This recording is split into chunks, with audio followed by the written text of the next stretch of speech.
Welcome to crime diaries.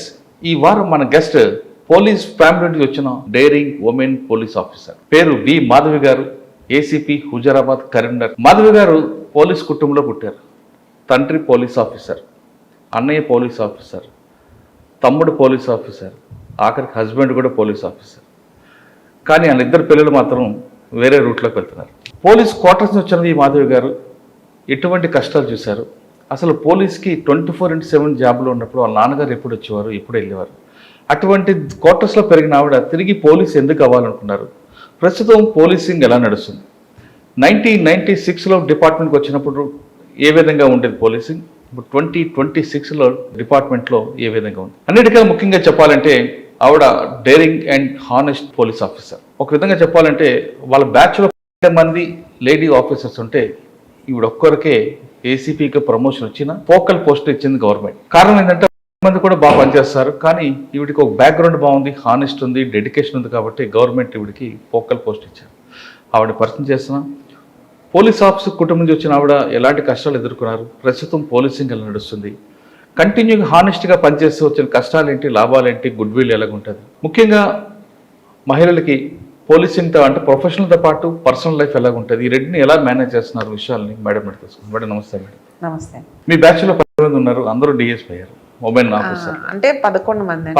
ఒక ప్రతిమ నా batchmate committed suicide in the early years. SI నుండి DSP వచ్చాక వాళ్ళకి సిఐడిఓ ఇంటెలిజెన్స్ పంపిస్తుంటారు. అవునండి. కానీ మీ ఒక్కరికే మాత్రం గవర్నమెంట్ సెలెక్ట్ చేసుకున్న ఒక ఫోకల్ పోస్ట్ ఇచ్చిందంటే మీ క్రెడిబిలిటీ, మీ వర్క్, మీ డెడికేషన్ అంటే మిగతా వాళ్ళు లేదని కాదు, వాటి మీద మీకు ఎక్కువ అవకాశం వచ్చింది అంతే.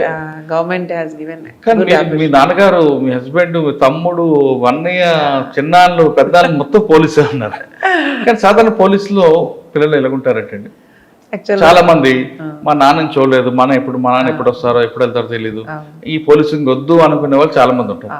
కానీ మీరు ఇన్ని కష్టాలు చూసి మీ నాన్నగారు ఎప్పుడు వస్తారో ఎప్పుడు వెళ్తారో తెలియని పరిస్థితుల్లో కూడా పోలీసు వచ్చి మళ్ళీ యూనిఫామ్ వేసుకొని మీరు ఎలా ఫేస్ చేస్తారో అదేవిధంగా మీ పిల్లలకి కష్టాలు చూపించారా, లేదు మీ నాన్నగారు చేయని కష్టాలను కూడా పిల్లలకి దగ్గర రాకుండా వాళ్ళు చక్కగా పెంచి పెద్ద చేశారా? ఇవన్నిటికీ ఇంపార్టెంట్ ఏంటి, 96లో మీరు వచ్చినప్పటికీ పోలీసింగ్ ఎలాగుంది, 2026లో పోలీస్ ఎలాగుంది, ట్రెడిషనల్ క్రైమ్ మీరు చూశారు, ఇప్పుడు అంతా సైబర్ క్రైమ్ ఉంది.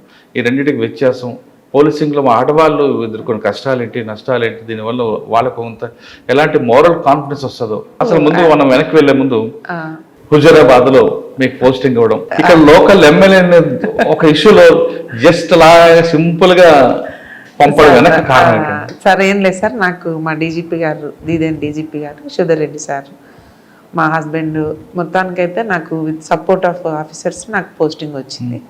Purely officer posting. Officer posting ఇది వెరీ హ్యాపీ. ఎందుకంటే మీరు అన్నట్టుగా నా బ్యాచ్మేట్స్కి ఇంకా ఆంధ్రాలో ప్రమోషన్స్ రాలేదండి, ఒక్క ఆవిడకే వచ్చింది, ఇంకా రాని వాళ్ళు కూడా ఉన్నారు అక్కడ. తెలంగాణలో ప్రమోషన్స్ వచ్చినప్పుడు కూడా ఫోకల్ పోస్టింగ్స్ అయినాయి. నా బ్యాచ్మేట్స్ 2 ఎస్పీ అయిన వాళ్ళు ఉన్నారు రిజర్వేషన్స్లో, ఫోకల్ పోస్టింగ్స్లో ఎక్కడ లేరు. ల్యాండ్ ఆర్డర్లో నాకు తెలిసి 2 తెలంగాణ ఆంధ్ర జిల్లాల్లో మా బ్యాచ్ నుంచి కానీ 89 బ్యాచ్ కానీ first recruitment 89 batch women officers ఉండే sir, director sub inspectors of women. తర్వాత మాదే బ్యాచ్ 96. నాకు తెలిసిందైతే ఫస్ట్ ల్యాండ్ ఆర్డర్గా ర్యాంక్ ప్రమోటివ్ ఆఫీసర్గా అయితే నాకే వచ్చింది అవకాశం అని నేను భావిస్తున్నాను. సో చాలా ప్రౌడ్గా ఫీల్ అయినాను. కొంచెం భయం కూడా వేసింది, అంటే హోల్డింగ్. నాకు అడ్వాంటేజ్ ఏంటంటే సార్, నా సబ్ ఇన్స్పెక్టర్గా కూడా నేను ల్యాండ్ ఆర్డర్ పోస్టింగ్ చేశాను, ఇన్స్పెక్టర్గా కూడా సర్కిల్ ఇన్స్పెక్టర్గా కూడా నేను సర్కిల్ చేశాను. నాకు మొదటి నుంచి కూడా బై గాడ్ గ్రేస్ మా కరీంనగర్ జిల్లాలో నాకు అధికారులందరూ కూడా ఉమెన్ ఆఫీసర్ని ముందు గట్టిగా పనిచేస్తాము, తర్వాత డెడికేటెడ్గా పనిచేస్తాం కాబట్టి నా అధికారులు కూడా అలాగే ఉండేవారు. నా ఇన్స్పెక్టర్ నుంచి ఎస్పీ వరకు కూడా ప్రతిదానికి నాకు మోరల్ సపోర్ట్ ఇచ్చేవారు. ఇంకా 96కి ఉన్న క్రైమ్ 2006కి అక్కడ వెళ్ళే కన్నా ముందు హుజరాబాద్ లో లోకల్ ఎమ్మెల్యే గారిని ఏం జరిగిందండి సార్? యాక్చువల్గా హుజూరాబాద్ లో లోకల్ ఎమ్మెల్యే చాలా బాగుండేవారండి మొదట, కానీ ఆ ఒక్క ఇష్యూ ఏదైతే అవుతుందో మాకు వీణవంక ఇష్యూ ఉంది సార్, సమ్మక్క సారక్క, అది ఒక ప్రైవేట్ ల్యాండ్లో జరుగుతుంది. హైకోర్టు అనేది ఉదయనందన్ రెడ్డి గారికి సపోర్ట్ చేయగా ఆర్డర్స్ ఇచ్చారు, వాళ్ళ ల్యాండ్ కాబట్టి వాళ్ళు రిచువల్స్ చేసుకోవాలని. బట్ ఎమ్మెల్యే గారు వచ్చి లోకల్ ఎమ్మెల్యే గారు కాబట్టి ఇది మొదటి నుంచి మేము చేస్తున్నాం కాబట్టి మేమే రిచువల్స్ చేస్తామనే విషయంలో కాంట్రడిక్షన్స్ ఉంది ఆ ఇద్దరికి సంబంధించి. వాళ్ళిద్దరు కూడా క్లోజ్ కజిన్స్. సో కానీ మేము as per the direction of court ఎవరికి సపోర్ట్ చేస్తే వాళ్ళకి చేయాలి. నా లెవెల్లో నేను చాలా కన్విన్స్ చేశాను సార్కి, చేశాం కానీ వారు పూర్తి సహకారం ఇవ్వనందువల్ల ప్రివెంటివ్ కస్టడీ తీసుకోవాల్సిన పరిస్థితి వచ్చింది. ఇంకా ప్రివెంటివ్ కస్టడీలో మీరు అందరు చూసుంటారు, మా ఇన్స్పెక్టర్ గారిని అక్కడ కేసెస్ అవి కూడా జరిగినాయి. ఆ సందర్భంలో తప్పనిసరి పరిస్థితుల్లో సార్ని ప్రివెంటివ్ కస్టడీ తీసుకోవడం జరిగింది. అంతేగాని ఇక్కడ పెద్దగా ఆ ఎపిసోడ్ లో మీరు బాగా హైలైట్ అనుకుంటున్నారు. ఇక్కడ హైలైట్ కాదండి, ఉద్యోగం నిర్వహించాము, నా ఉద్యోగ బాధ్యతని నిర్వహించాం. ఇన్స్పెక్టర్ మేమందరూ కూడా టీమ్ ఆఫ్ వర్క్ అది చేయాలి కాబట్టి ఇది హైలైట్ అవుతుందా కింద పడిపోతామా అన్నది కాకుండా ఉద్యోగ బాధ్యత నిర్వహించాల్సిన పరిస్థితుల్లో ఉమెన్ జెండా అనేది రాదు సార్ అక్కడ పోస్ట్. నా పోస్టుకి నేను చేయాలి కాబట్టి ఇన్స్పెక్టర్ చేసే పద్ధతిలో వారు సహకరించలేదు కాబట్టి ప్రత్యక్షంగా నేను పార్టిసిపేట్ చేయాల్సిన ఆవశ్యకత ఆ టైంలో వచ్చింది. అంతే తప్ప ఏదో ఇది నేనేదో పెరగాలని లేదా ఇంకో తగ్గాలని ఉద్దేశం. సిచ్యువేషన్ డిమాండ్స్ లైక్ దట్ అంతే సార్. ఒకసారి మనం వెనక్కి వెళ్దాం. ఎస్. ఖమ్మం జిల్లాలో ఇల్లెందున పుట్టిన మాధవి గారు ఆదిలాబాద్ ప్రయాణం ఎలా స్టార్ట్ అయింది సార్? యాక్చువల్గా నాది బ్రాటప్ మా నాన్నగారు సబ్ ఇన్స్పెక్టర్గా, సివిల్ సబ్ ఇన్స్పెక్టర్గా లాస్ట్ ఒక 20 years చేశారు ఆయన. నేను పుట్టేటప్పటికి 1973లో ఆయన సబ్ ఇన్స్పెక్టర్ ఉండేది. కానీ ఆయన సర్వీస్ ఫస్ట్ హైదరాబాద్లో చేశారు, తర్వాత ఖమ్మం జిల్లాకు అలాట్ అయింది ఆన్ ప్రమోషన్. ఆయన ర్యాంక్ ప్రమోటింగ్, కానిస్టేబుల్ నుంచి ర్యాంక్ ప్రమోటింగ్. సో అక్కడి నుంచి ప్రయాణం అంటే సార్ నేను అన్ని పల్లెటూర్లలో నాన్న చేశారు. గుండాల అప్పుడు లాంతర కూడా ఉండేది కాదు, కరెంట్ లేదు. స్కూల్ నాకు అక్షరాభ్యాసం గుండాల్లో జరిగింది. ఒక మీ పేరు గల మురళి సార్ దగ్గర నా అక్షరాభ్యాసం జరిగిన తర్వాత అప్పటికి కరెంట్ ఉండే ఊరు కాదండి, మాది పెద్ద ఫ్యామిలీ. మేమంతా కూడా 6 sisters 2 brothers ఉన్నాం. సో నాన్నగారు ఒక్కరు చేస్తే మేమందరం చదివించారు. అందరు గవర్నమెంట్ స్కూల్స్, అప్పుడేం ప్రైవేట్ స్కూల్స్ లేవు కదా.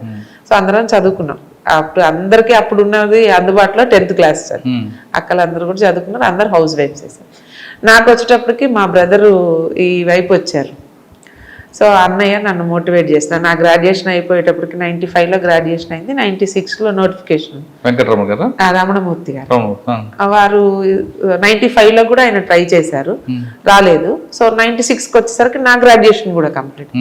ఏం కాదు రా అంటే, ఈ పోలీసు ఉద్యోగం చూస్తున్నాం కదా అన్నయ్య నాన్న, మాకు ఇబ్బంది అవుతుందేమో ఎట్లా. అందులో ఉమెన్ అనేది ఇంకా చాలా అప్పుడు పీక్ ఎక్స్ట్రీమిస్ట్ ఎఫెక్టెడ్. బయట వాళ్ళంటే భయపడతారు, మనకేం భయమే, మనం అందరం చూసిందే కదా. మొదటి చిన్నప్పటి ఆలపల్లి అంతా కూడా ఎక్స్ట్రీమిస్ట్. చిన్న చిన్న పిల్లలం అండి. నేను ఎంత అంటే అక్షరాభ్యాసం అక్కడ జరిగింది ఎంత గుర్తుంది. ఇల్లెందులో కూడా అండి అంతగా పెరిగినాం కానీ పీడిఎస్యూలు స్టూడెంట్ ఆర్గనైజేషన్స్ ఉండే కానీ ఆడపిల్లలం కదా రిస్ట్రిక్టెడ్ ఎంతైనా కానీ, ఎంత పోలీస్ ఆఫీసర్ అయినా. మా మదర్ 5th class ఏజ్లో మదర్ జరిగిపోయారు. సో ఏమైందంటే ఒకళ్ళ తర్వాత ఒకళ్ళు మా సిస్టర్స్ కిచెన్ తీసుకొని వాళ్ళు 10th class అయిపోగానే కిచెన్ ఇట్లా జరిగింది అనమాట. మా బ్రాటప్ అంతా కూడా బయట ప్రపంచం పెద్దగా ఏం తెలియదు. ఏదో అన్నయ్య ఉన్నారు, బిఎడ్ కూడా రాశాను, ఇది కూడా వచ్చింది. ఇదేమో డైరెక్ట్ ఉద్యోగము. బిఎడ్ లో మళ్ళీ సీట్ వస్తే నేను ట్రైనింగ్ చేసి అప్పుడు మళ్ళీ డిఎస్సి పడినప్పుడు కదా ఇది ఉద్యోగం, ఏం కాదు నేను ఉంటా కదా. ఇద్దరికి వచ్చిందనుకో వెల్ అండ్ గుడ్, రాలేదనుకో నేను సపోర్ట్ చేస్తాను అని మా బ్రదర్ మా నాన్నగారు వద్దన్నారు. మా నాన్నగారు ఒప్పుకోలే, అవసరం లేదు అని అంటే, లేదు పర్వాలేదు ఆయన అట్లాగే అంటారు. ఇద్దరం అప్లై చేద్దామని వచ్చాము. By luck by God grace నాన్నగారు వద్దన్నా ఆయన బ్లెస్సింగ్స్ ఉంటాయి ఖచ్చితంగా అనేవారు. నేను వాళ్ళ బ్యాచ్తో అంటే నాన్నతో పాటు పనిచేసిన ఇన్స్పెక్టర్స్ పిల్లలు ఎవరు కూడా సక్సెస్ అవ్వలే. ఒకేసారి 2 పిల్లలకి సబ్ ఇన్స్పెక్టర్ డైరెక్టర్ రావడం అనేది ఆ ఊర్లో మాకు ఒక మంచి క్రెడిట్ అన్నమాట. నాన్న అనేది ఉట్టిగా వచ్చిందా అని, మీకు నేను హానెస్ట్ గా పనిచేసిన కాబట్టి భగవంతుడు మీకు ఇచ్చారు అని అనేది అనమాట. అట్లా ఉద్యోగంలోకి వచ్చిన తర్వాత నాకు అసలు ఏం తెలియని వయసు అండి, జస్ట్ 23 years ఏజ్ లో వచ్చేసింది నాకు. ట్రైనింగ్ ఆడతా పాడతా జరిగింది చక్కగా. అంటే ఫిజికల్ యాక్టివిటీ మొదటి నుంచి స్పోర్ట్స్ లో ఉండేదాన్ని ఇంట్రెస్ట్ గా. అంటే బయట ఎక్కడ ఆడలే, కాలేజ్ లెవెల్ వరకు ఆడిచ్చేదాన్ని. వచ్చిన తర్వాత చూస్తే ఒక్కదాన్నేనండి మా జోన్ మొత్తంలో నా సెలక్షన్ ఉమెన్ ఆఫీసర్ ఒక్కదాన్ని. ఎవరితో మాట్లాడితే ఎలా ఉంటుందో తెలియని పరిస్థితి, బయట సొసైటీ తెలియదు. మళ్ళీ తీసుకెళ్ళి నన్ను ఆదిలాబాద్లో పోనీ అన్నయ్య ఉన్నారు కదా అనుకుంటే, ఆదిలాబాద్ ఏమో ఎంత ఉంటుందో మీకు కూడా తెలుసు. 200 ఆదిలాబాద్ టౌన్ ప్రొబేషనర్ని నేను, అన్నయ్యకి వచ్చి బెల్లంపల్లి ప్రొబేషనర్. అంటే ఇంచుమించు 200-250 కిలోమీటర్స్ డిస్టెన్స్ ఉంటుంది. ఫోన్ కూడా అప్పుడు లేవు, ల్యాండ్ లైన్ ఫోన్స్ కూడా కలవవు. ఇంకా అప్పుడున్న మాకు officers Praveen Kumar sir ASP Bellampalli ఉండేది. ఎవరండి? ప్రవీణ్ కుమార్ సార్ అన్నారు, ఆర్ఎస్ ప్రవీణ్. ఏఎస్పీ బెల్లంపల్లి ఉండేది. అప్పుడు మా ఎస్పీ గారు ఉన్నారు. సార్ ఏమన్నారంటే, మీకు ఏదన్నా మీ బ్రదర్తో మాట్లాడాలనుకుంటే వైర్లెస్ సెట్లో పోయి మాట్లాడుకోండి, ఆ ఆప్షన్ ఇచ్చారు. ఆ సార్ ఏం చేశారు, మీరు అక్కడ ఎస్పీ సార్ ఏఎస్పీ గారు పర్మిషన్ తోటి, మూర్తి నువ్వు మాట్లాడాలంటే చెల్లితోటి ఇట్లా భయం కదా అని ఒక్కదాన్ని వదిలేశారు నన్ను అని. ఇంకెప్పుడన్నా సెట్లో పర్సనల్గా మాట్లాడుకున్నట్టుంటే ఛానల్ మార్చి మాట్లాడేది ఆ అవకాశం. ఇంకా అప్పటి నుంచి నాకు అధికారుల సపోర్ట్ అనేది దొరికింది సార్. ఏ కష్టం వచ్చినా ఇంకా నాకు బయటకు వెళ్ళాల్సిన అవసరం ఉండేది కాదు. నా ఆఫీసర్స్కి చెప్పుకుంటే ఇంకా నాకు అప్పుడు మా చెల్లి ఇంటర్మీడియట్ ఫస్ట్ ఇయర్, చిన్న చెల్లి, నా తర్వాత చెల్లెలు ఉండేది. సో దాన్ని తెచ్చిపెట్టుకున్నాను. ఇదే ఆ ఉద్యోగం చేసి అప్పుడు బయట ఉండడం అనేది కష్టం అండి. ఆ రోజుల్లో బయట రూమ్ తీసుకొని ఉండనిచ్చేది. సో పోలీస్కి ఎస్ఐ గారికి యాంటీ రూమ్ ఉంటుంది, ఆ యాంటీ రూమ్ నాకు ఇచ్చారు. ఆ యాంటీ రూమ్లో నేను మా చెల్లెలు ఉండి అక్కడే వండుకొని తినుకుంటూ ఉద్యోగం స్టార్ట్ చేశాను. ప్రొబేషనర్ అయ్యే ముందర ఇంకా నాకు మా హస్బెండ్తో పరిచయం అయింది, మ్యారేజ్ చేసుకున్నాను, లవ్ మ్యారేజ్. ఆదిలాబాద్ మీ ప్రేమ వ్యవహారం చెప్పండి. ప్రేమ అంటే అదే అండి, తను 95 బ్యాచ్, ట్రాఫిక్ ఎస్ఐ అంతా కూడా ఒక్కటే ప్రెమిసెస్లో ఉండేవి.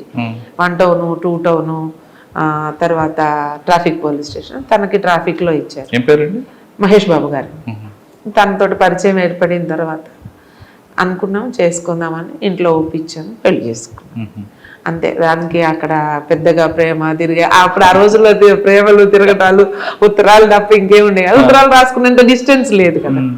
సో అనుకున్నాం, మ్యారేజ్ ఒప్పించాం, మ్యారేజ్ చేసాం. ఇద్దరు పెళ్లి చేసుకున్న తర్వాత పోస్టింగ్ ఎక్కడెక్కడ చేశారండి? ఆ తర్వాత అండి నాకు మ్యారేజ్ అయిపోయిన తర్వాత నేను ఇంకా 1 ఇయర్ ప్రొబేషన్ అయిపోయింది. 1 ఇయర్ ఆయనకి వాళ్ళ నాన్నగారు కంపాషనేట్ గ్రౌండ్స్లో కరీంనగర్ ట్రాన్స్ఫర్ అయ్యి ఫస్ట్ ఆయన ఇక్కడికి వచ్చారు. ఇంకా నా వివాహం తర్వాత నేను ఒక 1 ఇయర్ సిక్ చేశాను. బాబు ఫస్ట్ బాబు సిక్ చేసిన తర్వాత ఇంకా డిఐజీ గారిని కలిస్తే నాకు కూడా కరీంనగర్ ఇచ్చి స్పౌజ్ కేసులో కరీంనగర్. ఇంకా అప్పటి నుంచి మా ప్రయాణం, నేను ఉమెన్ పోలీస్ స్టేషన్, తను ట్రాఫిక్లో ఉండేవారు ఫస్ట్. ఆ తర్వాత నేను చొప్పుదండి వెళ్ళానండి 2003 to 2006 వరకు. వెళ్ళిన తర్వాత తను కొంచెం అప్పుడు హైవే పెట్రోలింగ్ అని అట్లా చేశారు. మాతో పాటు మా అత్తయ్య మామయ్య గారు ఉండేవారు ఎప్పటికీ. మహేష్ ఎక్కడున్నా ఉండేవారు కాదు, నాతోటే ఉండేది మా అత్తయ్య మామయ్య. పిల్లలు నా వెంట ఉంటారు కాబట్టి. సో తన తర్వాత మళ్ళీ ఆఫీసర్స్ ఏం చేశారంటే, వీళ్ళిద్దరు స్పౌజ్ డిస్టెన్స్ ఉండద్దని అదే చొప్పదండి సర్కిల్లో గంగాధర పోలీస్ స్టేషన్ మహేష్కి ఇచ్చాను. అట్లా ఆ తర్వాత నేను మళ్ళీ మాన్కొండూరు చేసేసి, మాన్కొండూరు ఎస్ఐగా నేను చేశా. ఇదే కాన్స్టిట్యున్సీలో ఇల్లంతకుంట ఎస్ఐగా మహేష్ చేశా. అంటే జస్ట్ 30 కిలోమీటర్స్ రేడియస్లో కన్వీనియన్స్ ఉండాలి వీళ్ళకి, వైఫ్ అండ్ హస్బెండ్. మధ్యలో కరీంనగర్ ఉంటుంది, మా అత్తయ్య మామయ్య కరీంనగర్లో ఉంటారు, మాకు ఆ ఫెసిలిటీ కల్పించేదాన్ని. నేను ఉమెన్ పోలీస్ స్టేషన్, తను బోయినపల్లి, జస్ట్ 30 కిలోమీటర్స్. మొత్తం నా సర్వీస్ ఎంటైర్ సర్వీస్ అండి. కరెక్ట్. మళ్ళీ ప్రమోషన్ వచ్చినాక ఒక 1-2 ఇయర్స్ నేను ఆదిలాబాద్లో యాజ్ ఏ ఇన్స్పెక్టర్ ట్రాన్స్కో విజిలెన్స్గా చేశాను. మళ్ళీ 1 ఇయర్ తర్వాత ఇక్కడికి వచ్చాను. మొత్తం సర్వీస్ 2000 నుంచి నేను ఇప్పటి వరకు కూడా కరీంనగర్ చేశాను. ఓకే. కరీంనగర్లో మీకు బాగా గుర్తుండిపోయిన సంగతి చెప్పండి. కరీంనగర్లో అంటే ఒక మంచి కేసు, అంటే క్లూస్ లేకుండా బ్రేక్ తో చేసిన కేసులు కానీ. నాకు మొత్తం 8 ఇయర్ సర్వీస్ అంతా women police station sir. Women police station లో కూడా కేసులు ఉంటాయమ్మా. అవును. అంటే విడిపోదాని వస్తారు కానీ మీ కౌన్సిలింగ్ తో కలుస్తుంటారు. అసలు అవి లెక్కలేనన్ని సార్, లెక్కలేనవి. అప్పుడు అంత ఓపిక ఎలా వచ్చిందో మాకే తెలియదు. అంటే మేము మొదటి నుంచి అనేది నాకు ఆఫీసర్స్ చెప్పేవారు, మ్యాట్రిమోనియల్ ఇష్యూలో పేషెంట్ చిన్నపిల్లవు కాదు, ఉద్యోగరీత్యా చిన్నపిల్లవు కాదు, వయసులో చిన్నపిల్లవైనా నువ్వు ఎట్లా ఫేస్ చేయాలంటే మా సీనియర్ ఆఫీసర్స్ ఎట్లా మీ ఇంట్లో ఉన్నాయి కదా ఇష్యూస్, ఓనప్ చేసుకోవాలి. నువ్వు ఒక పెద్ద ఫ్యామిలీ నుంచి రావడం అనేది ఒక అడ్వాంటేజ్ అండి.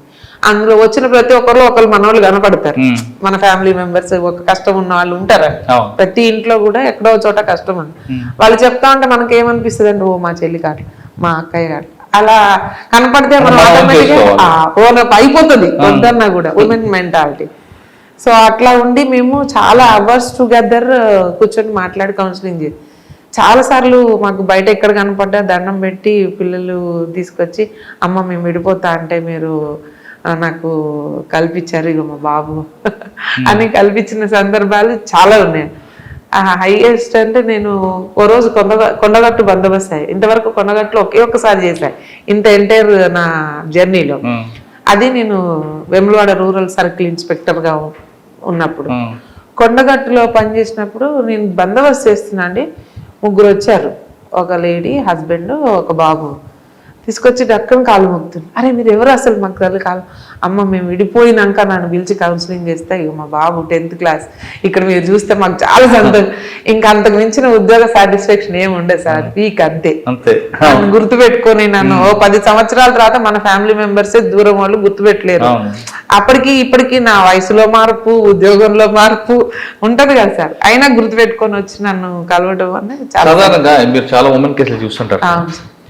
ఇష్యూ అన్నది భార్య నుంచి స్టార్ట్ అవుద్దా, భర్త నుంచి స్టార్ట్ అవుద్దా? సార్ నేను అదే చెప్తాను. బట్ ఎవరి నుంచి స్టార్ట్ అయినా పోలీసు దాకా వచ్చిందంటే నేను నాకు సర్కిల్ ఇన్స్పెక్టర్గా వేస్తే ఇదే పోరాటం చేస్తాను. మా వాళ్ళు ఉమెన్ బయటకు వచ్చిందంటే ఇప్పుడు కొంత తేడా ఉంది సార్. ఆ రోజుల్లో బయటికి ఎన్ని కష్టాలున్నా బయటికి రారు. పోలీస్ దాకా వచ్చారు అంటే ఎంతో కొంత కష్టం ఉన్న వాళ్ళే వస్తారు. ఆ సింపతికల్ గ్రౌండ్ లో మనం చూసినట్టయితే తప్పు ఎవరిదైనా మన సహాయం కోరి మన దగ్గరికి వస్తారు. అంటే అప్పట్లో భర్త తప్పు ఉంది కాబట్టి 100%. ఇప్పుడు కొంత 2 పక్కలు ఉంటుందండి, మేము చూస్తున్నాం కదా. ఇప్పుడు ఆడపిల్లలకి ఎట్లా ఉందంటే ఓపిక కొంచెం, అంటే జాయింట్ ఫ్యామిలీస్ ఉండకూడదు, ఇండిపెండెంట్ ఎర్నింగ్స్ అనేది డిపెండెంట్ కాదు కదా సార్. ఇప్పుడున్న ఉమెన్ డిపెండెంట్ కాదు, ఇద్దరు కూడా ఎర్నింగ్స్ ఉన్నారు కాబట్టి ఇద్దరు సేమ్ స్టెప్, నేను పడాల్సిన అవసరం లేదని. బట్ ఇక్కడ మనం ఆలోచించాల్సింది, నా తరఫున ఉమెన్ అందరికి చెప్పారు, ఎర్నింగ్స్ వేరు, కుటుంబం వేరు. ఏదున్నా గుమ్మం అవతలే మన ఉద్యోగం. వన్స్ గుమ్మం లోపలికి వచ్చాము అని అంటే ఫ్యామిలీ, అది చూసినప్పుడు మనం ఇద్దరం కూడా ఏ కష్టం వచ్చినా గొప్పలాట్లు ఉంటాయి, తిట్టుకోవడం ఉంటుంది, అడ్జస్ట్మెంట్ ఉంటాయి. అది ఉండాలి. ఈగో ప్లస్ ఇక్కడ మేము అబ్జర్వ్ చేసింది ఏంటంటే అండి, జాయింట్ ఫ్యామిలీస్ లేవు కదా సార్. ఇప్పుడు మదరు చెప్పడం లేరు, ఏదున్నా ఫోన్ టెలిఫోనిక్ కన్వర్ట్. అప్పుడు ఏముందంటే మనకి చెప్పుకునే అవకాశం లేక ఎవరికైనా మీకు అందరికి తెలుసు, ఫ్యామిలీలో పొద్దున గొడవ అయితే హస్బెండ్ తోటి సాయంత్రానికి కలిసిపోతాం. ఈ గొడవలో మధ్యలో ఇంకెవరు వచ్చేవాళ్ళు కాదు కదా. ఇప్పుడు అట్లా లేదు కదా సార్. ఇప్పుడు గొడవ కాగానే ఫోన్ వస్తుంది, అమ్మకి చెప్తుంది, అమ్మకి కోపం వస్తే అమ్మ వచ్చేస్తుంది, లేదంటే వీళ్ళు వెళ్ళిపోతారు. అడ్జస్ట్మెంట్ అవ్వడానికి టైం స్పాన్ అనేది దొరకడం లేదు. సో అది ఈజీ అయిపోయింది. కరెక్ట్ అండి. భర్త ఒకవేళ తప్పు చేసిన భార్య అడ్జస్ట్ అయ్యే రోజులు కొన్ని, ఒకవేళ ఇద్దరు మధ్య గొడవ జరిగినా ఎవరో ఒకరు తగ్గిపోయేవారు, తర్వాత మళ్ళీ దొరికేది. ఇప్పుడు ఎందుకండి ఆ సిచ్యువేషన్ రావట్లేదు అంటే మెయిన్ క్వశ్చన్ ఏంటంటే, ఒకవేళ భార్య తప్పు లేదు అనుకుందాం, భర్త తిట్టాడు అనుకుందాం, నన్ను తిడతావా అన్న ఆవిడ ఇగో ఫీలింగ్ తీసుకోవడం, ఆవిడ మీరు చెప్తున్నట్టుగా కుటుంబాలకు వెళ్తే ఒకప్పుడు తప్పమ్మ ఎప్పటికైనా అక్కడే ఉండాలి అనేవారు. ఇప్పుడు అలా అనే పేరెంట్స్ కూడా లేకపోవడం వల్ల ఇది మైనస్ అవుతుంది. 100% ఏం కాదమ్మా ఉండంటే, అంటే ఒకప్పుడు ఒకసారి మ్యారేజ్ అయితే దానికి మైండ్ ఓవర్ అయి ఉండాలి, ఈడు కాకపోతే ఇంకోటి దొరుకుతాడు అనే సిచ్యువేషన్స్ లో ఈ రోజు కొంత సొసైటీ ముందుకు వెళ్తుంది. కానీ దానివల్ల నష్టం ఎక్కువ ఉంటుంది కదా. సొసైటీకి చాలా లాస్, పిల్లలకి లాస్, మెయిన్లీ పిల్లలకి లాస్ అండి. నేను ఇక్కడికి వచ్చి నాకు యాజ్ ఏ డిఎస్పీ ఇప్పుడు చూస్తా అంటే సార్ చాలా బాధ అవుతుంది. పిల్లల్ని వదిలేసి విమెన్ వెళ్ళిపోతున్నారు తన ఇష్టాన్ని. తప్పని నేను అనకూడదు చట్ట ప్రకారంగా, కానీ పిల్లల లైఫ్ ఒక్కసారి మనం ఆలోచించాల్సిన పరీక్ష ఉంటుంది. మీకున్న సర్వీస్లో భార్యాభర్తలు విడిపోయిన తర్వాత కుటుంబాలు చిన్నపోయిన అయిపోయిన తర్వాత పిల్లలు రోడ్డు పై సంఘటనలు చాలా చూస్తుంటారు. ఒక కేసు స్పెసిఫిక్గా కేసు స్టడీస్ అనేది ఏం చేయాలి. ఇంకా పిల్లలు ఇక్కడ ఏం చేస్తారంటే సార్, అమ్మమ్మ తాత దగ్గర పెరుగుతారు, ఆ తర్వాత మళ్ళీ మాకు టచ్ ఉండరు కదా సార్. 2 years లో మేము వెళ్ళిపోతాం.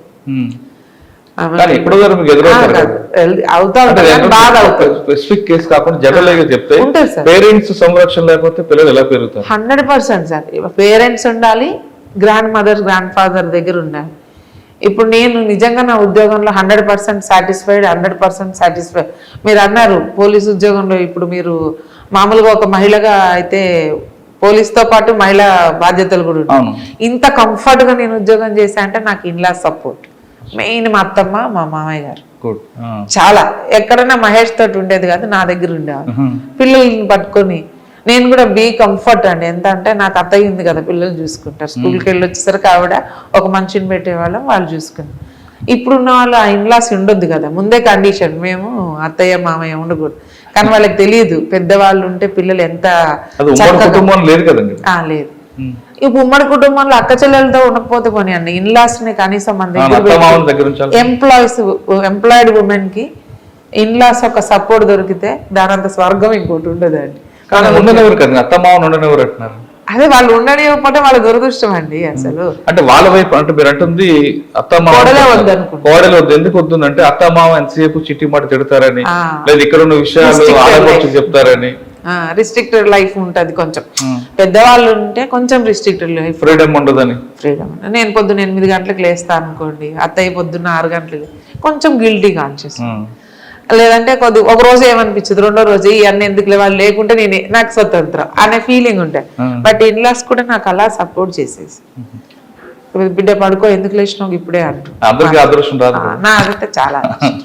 ఓకే, మీ ఇద్దరు కలిపి 30 కిలోమీటర్ దూరంలో మొత్తం కరీంనగర్ చుట్టూ.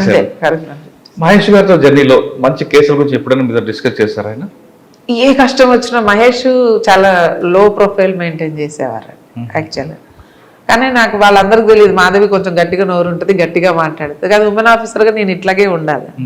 కానీ అంటే ఆయన మంచి కేసు చేశాను, ఈ కేసులో కన్విక్షన్ వస్తుందని చాలా చాలా. అది మనకి నిజాం ఆయన నిర్మల్లో పనిచేశారండి ఇన్స్పెక్టర్గా. చేసినప్పుడు ఒక పిల్లవాడిని 8th క్లాస్ చదివే పిల్లవాడిని నరబలి ఇచ్చారు అక్కడ. నరబలి అంటే అక్కడ అంతా కూడా రాజులు వెళ్ళిన రాజ్యాలు ఉంటాయి అండి, చెరువులు ఉంటాయి సార్. చెరువులలో లంక బిందులు ఏవో ఉన్నాయని నరబలి ఇచ్చారు.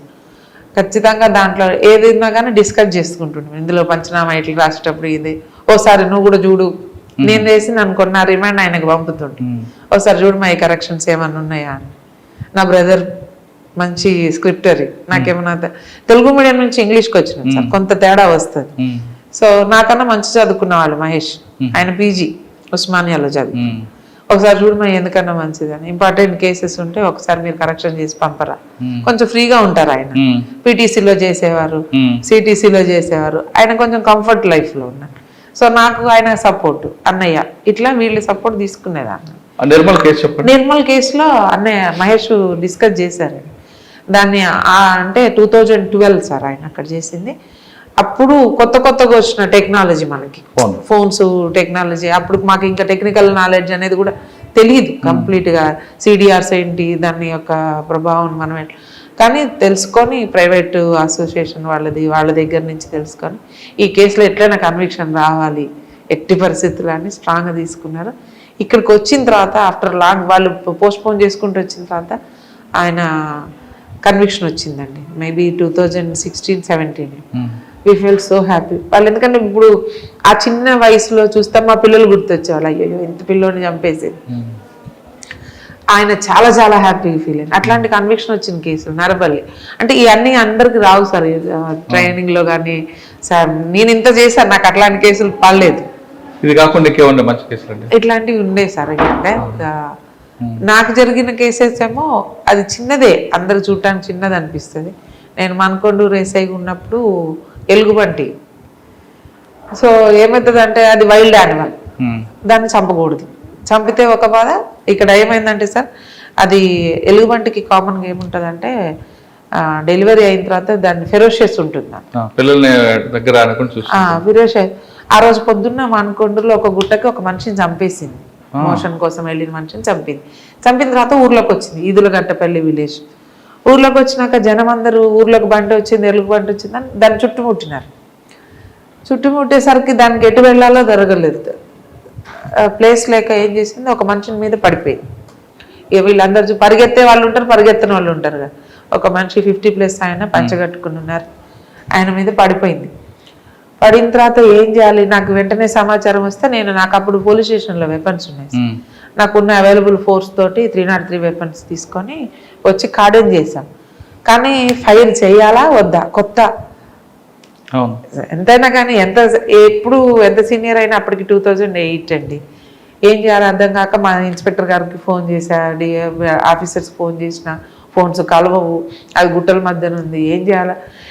ఇక్కడ లైఫ్ రిస్క్, మనిషి ప్రాణం పోతే మా మీద యాక్షన్ ఉంటుంది, వైల్డ్ యానిమల్ తీయాలంటే ఏదన్నా అవుతుందేమో భయం.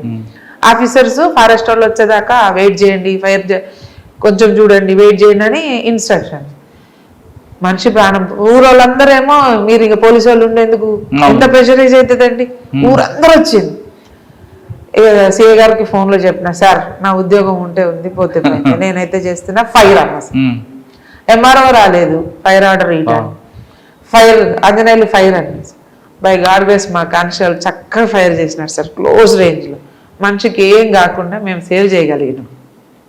అంతకు మించిన సాటిస్ఫాక్షన్ ఇంకెక్కడ. ఎలుగుబంటి చనిపోయింది.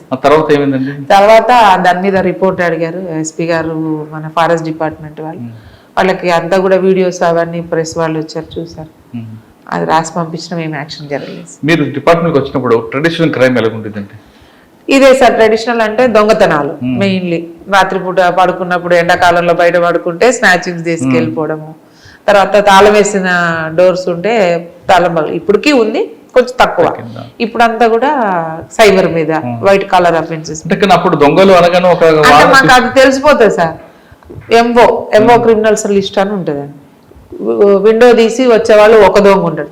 ఇక్కడ అఫెన్స్ ఎట్లా జరిగింది, విండో పలానా వాడు తప్ప ఇంకొకడు ఎవరు ఉండడు, వెళ్ళాలా, మనం ఆయన ట్రేస్ చేయాలి. ఏది టెక్నికల్ లేదు కదా సార్ ఆ రోజు, కానీ ఆయన వదిలిపెట్టిన క్లూస్ తోటి మాకు వీళ్ళు ఎవరు చేస్తారని ఒక గ్యాంగ్, ఆ లిస్టు అంతా ఉంటుంది. దాన్ని వెరిఫై చేసుకుంటే మాకు ఇమీడియట్ గా డిటెక్షన్. బాల్దీ గ్యాంగ్ ఒకటి ఉండేది, మామూలుగా సోటుపురం దొంగలు అనేవాళ్ళు, ఇట్లా మాకు గ్యాంగ్స్ ఉండేవి. చేసే పని అఫెన్స్ ని బట్టి, ఆ మోడస్ ఆపరేండిని బట్టి మేము అసెస్ చేసేసి, కొంతమంది దొంగతనం చేసిన తర్వాత వండుకొని తినిపోతారు, కొంతమంది చంపేసిపోతారు, కొంతమంది మోషన్ పోయిపోతారు సార్. వాడికి అదొక హ్యాబిట్ అంతే, తిన్నాక బయట మోషన్ వెళ్ళిపోతారు. అంటే ఈ గ్యాంగ్ అనేది మాకు అర్థమైపోతుంది. ఇప్పుడు అట్లాంటిది లేవండి, లేవాటి చాలా తగ్గిపోయింది. దొంగలు ఎలా గుర్తించడం? ఇప్పుడు అంతా కూడా technology, cell phones, CC cameras. ఇప్పుడు అంతా వైట్ కలర్ అఫెన్స్. ఇంజనీరింగ్ చదివే వాళ్ళు సైబర్ దొరకకుండా ఎక్కడో ఉండి దొంగతనాలు. ఇప్పుడు తాళాలు లేకుండానే దొంగతనం ఓపెన్, మనతోటే మన డబ్బులు తీసుకుంటున్నారు, మనల్ని ట్రాప్ చేసి మన డబ్బులు చూస్తున్నారు కదా. చాలా ఎడ్యుకేటెడ్ వాళ్ళు దాంట్లో ట్రాప్ అవుతున్నారు. సెల్ ఫోన్ చూడటము, దాంట్లో రాగానే అమాయకత్వంగా నమ్మటము, ఓపెన్ లింకులు కొట్టడం, వద్దు అని ఎంతో చెప్తున్నారు. ఓటీపీలు చెప్పొద్దు అంటారు, చెప్పేస్తారు. మా దగ్గర ఇక్కడ ఉన్నప్పుడైతే, నేను ఇన్స్పెక్టర్ హుజూరాబాద్ ఉన్నప్పుడు ఒక రిటైర్డ్ హెడ్ మాస్టర్ గారు పోగొట్టుకున్నారండి, లక్షన్నర. సో అలాంటి అంటే ఎడ్యుకేటెడ్ బ్యాంక్ ఎంప్లాయీస్ కూడా పోగొట్టుకున్న వాళ్ళు ఉంటారు. అంటే వాళ్ళు మాట్లాడేది అలా మాట్లాడతారు కావచ్చు అండి, ట్రాప్ చేసేటప్పుడు. అంతేందుకు మాకు కూడా వస్తాయి ఫేక్ కాల్స్. పోలీసు అని వాళ్ళకి ఏం తెలుస్తుంది, పర్సనల్ నెంబర్ వస్తాయి కాల్స్, కట్ చేస్తాం, బ్లాక్ లిస్ట్ లో పెట్టేస్తాం. సరే, మీ సర్వీస్ లో ఈవిటీజింగ్ కేసులు వచ్చేటప్పుడు వాళ్ళు ఎలా కౌన్సిలింగ్ చేస్తారు? అంటే మాటలతోనా, చేతులతోనా?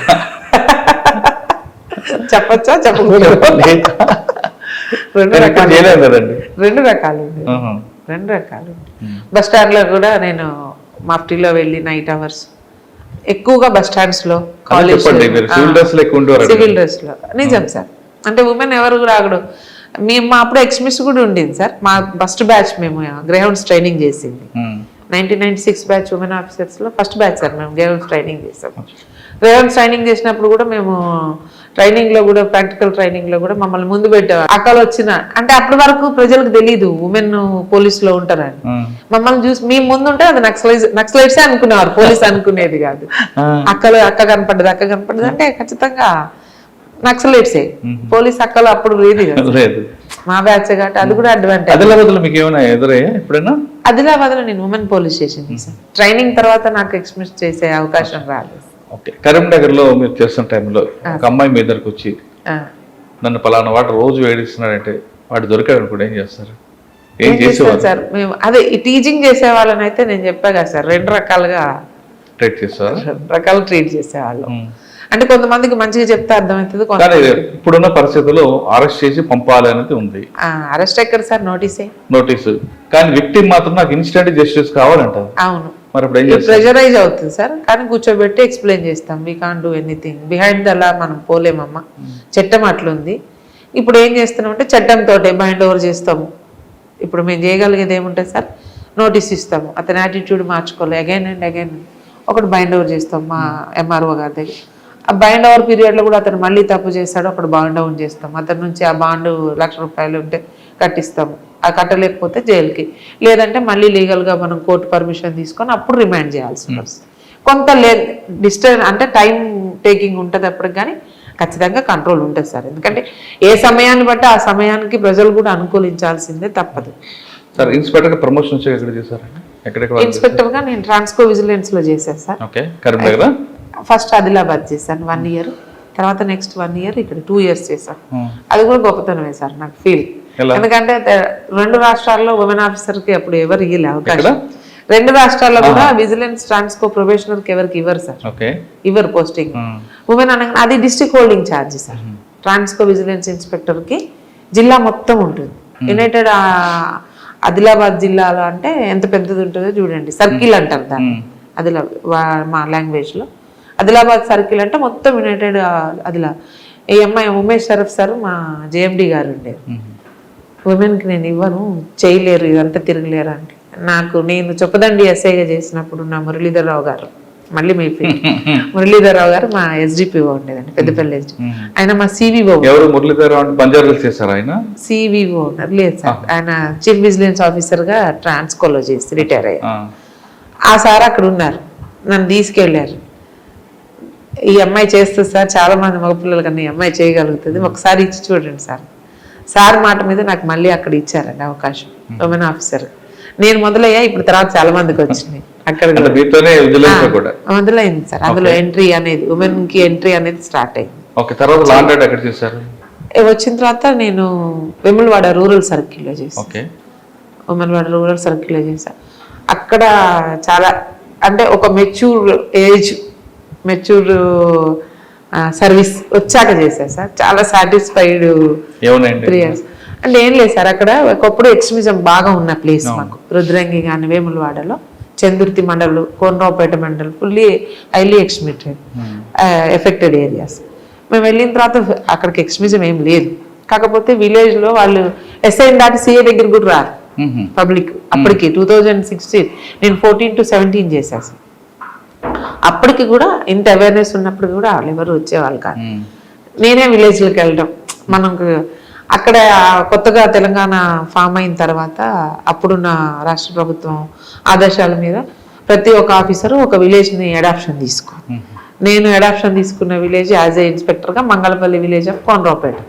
నిజంగా నన్ను ఆడబిడ్డలాగా చూసుకునేది సార్ ఆ విలేజర్స్. ఆ విలేజ్లో ఒక బతుకమ్మ తెప్పని పోలీస్ సపోర్ట్ తోటి, అదర్స్ సపోర్ట్ తోటి ఆ విలేజ్ బతుకమ్మ ఆడతారు ఇక్కడ తెలంగాణకి. కానీ బతుకమ్మని ఇమర్షన్ చేయాలంటే వాటర్ లేదు. సో అప్పటి గ్రామ సర్పంచ్ శ్రీనివాస్ గారు ఉండేది, ఆయన ఒక 2 ఎకరాలు ఇస్తే ఆ శాండ్ వాళ్ళ క్వారీ వాళ్ళతోటి ప్రొక్లైన్ తీసుకొచ్చుకొని మనం సపోర్ట్ చేసి అదంతా చేయించాం ఇనాగరేషన్కి. నేను అక్కడి నుంచి ట్రాన్స్ఫర్ అయ్యి వచ్చిన తర్వాత కూడా నన్ను పిలిస్తే నేను వెళ్ళి బతుకమ్మని ఇమర్షన్ చేసి వచ్చాను. పెద్దబాబు పిల్లలు తీసుకు అది చాలా సార్. అంటే నన్ను ఒక ఆడపిల్లలు వాళ్ళు సొంత ఊరికి మన అమ్మ వాళ్ళ ఇంటికి వెళ్తే ఎలాగుంటుందో అట్లా చూసేవారు. అక్కడున్న ఇంకొక సంతోషకరమైన విషయం ఏంటంటే జోయల్ డేవిస్ సార్ మాకు ఎస్పీ ఉన్నారండి అప్పుడు. లేదు కరీంనగర్, ఇంకా డివైడ్ కాకముందు, జిల్లా డివైడ్ కాకముందు. అప్పుడు ఎస్పీ గారు కూడా ఒక విలేజ్ తీసుకోవాలి.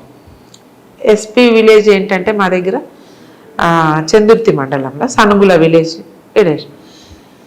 నేను అక్కడికి వెళ్ళి నేను ఇంత యునైటెడ్ కరీంనగర్లో సార్ని రిక్వెస్ట్ చేశాను, సార్ మా దగ్గర మీరు తీసుకోండి, మేము ఉమెన్గా నేను పని చేసి పెడతా సార్, నా మీద నమ్మకం పెట్టండి సార్. ఓకే మాధవి తీసుకుందాం. ఈ ఎక్స్ట్రీమిస్ట్ ఎఫెక్టెడ్ ఏరియా కాబట్టి సార్ 1-2 సార్లు వస్తే కొంత డెవలప్మెంట్ జరుగుద్ది, అది నా ఇంటెన్షన్. సో అక్కడ చూస్తే అక్కడికి వెళ్ళిన తర్వాత పరిస్థితి చూస్తే అండి, గంగిరెద్దుల క్యాస్ట్ అనేది ఉంటుంది, గంగిరెద్దుల క్యాస్ట్. పూరెస్ట్ డబ్బులు ఉంటాయి వాళ్ళ దగ్గర, కానీ ఇల్లిటరేట్స్ ఉంటారు. ఇంకా అక్కడ నేను ఇనిషియేషన్ తీసుకుంది ఏంటంటే అండి, పిల్లలందరినీ స్కూల్లో వేయాలి. ఎట్లా వేయాలి, వాళ్ళు ఎవరి మాట వినరు. వాళ్ళు పొద్దున్నే వెళ్తారు, ఊరు తిరిగి వాళ్ళు బిచ్చం ఎత్తుకొని వచ్చి బతకడం అనేది వాళ్ళ జీవన వృత్తి. చాలా పైసలు ఉంటాయి వాళ్ళ దగ్గర, కానీ వాళ్ళు ఎంజాయ్ చేయరు, డబ్బులు దాచుకుంటారు. సో మొత్తానికైతే అందరిని మోటివేట్, అసలు మా సార్ షాక్ అయినారు. మాధవి బెగ్గింగ్ ఒక ఫ్యామిలీ, ఒక కమ్యూనిటీ ఉంటుందా? సారు ఫ్యామిలీ అందరు కూడా వచ్చి చూసారని, అందరూ వాళ్ళకి వెల్ఫేర్ కోసం చాలా స్పాన్సర్షిప్ కూడా ఇచ్చేవారు. వాళ్ళని మోటివేట్ చేసి ఒక 35 మంది పిల్లల్ని స్కూల్లో జాయిన్ చేశానండి. గవర్నమెంట్ స్కూల్ చేశాను. ఒక 12 మంది ఆడపిల్లల్ని హాస్టల్లో వేశాను.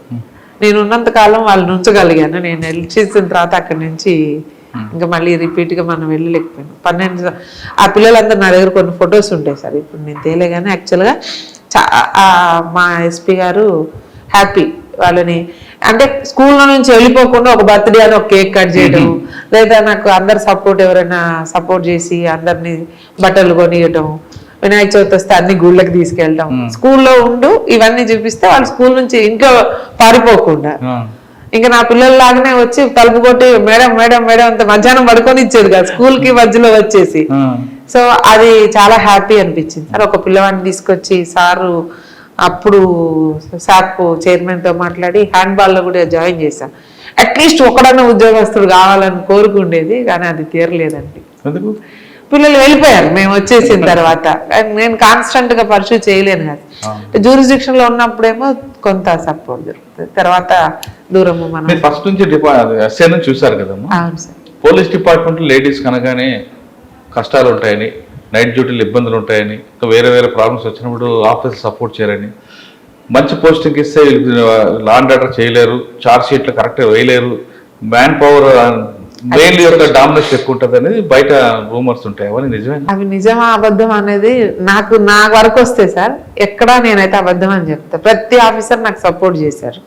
లా అండ్ ఆర్డర్ నేను అంటే ఫైట్ చేసేదాన్ని, సార్ నాకు లా అండ్ ఆర్డర్ ఇవ్వండి నేను చేస్తాను, నేను అన్ని ట్రైనింగ్లు చేశా కదా, ఎందుకు ఇవ్వరు నాకు ఒక ఆప్షన్ ఇవ్వండి, చేయలేకపోతే తీసేయండి అని అనగానే ఆఫీసర్స్ కూడా సపోర్ట్ చేసి నాకు లా అండ్ ఆర్డర్. నైట్ డ్యూటీలు 24 hours సార్. అట్లాగే నాకు ఒకసారి నేను కొట్లాడి తీసుకున్నాక నాకు ఉమెన్ అనే ప్లీ తీసుకోవాల్సిన అవసరం దొరకలేదు. బికాస్ నేను చెప్పినట్టుగా నా ఫ్యామిలీ సపోర్ట్. ఎందుకంటే నా బాబు 3rd month నుంచి నేను జాబ్ అయ్యా. మళ్ళీ అప్పుడు మాకు 4 months sir maternity leave, only 4 months.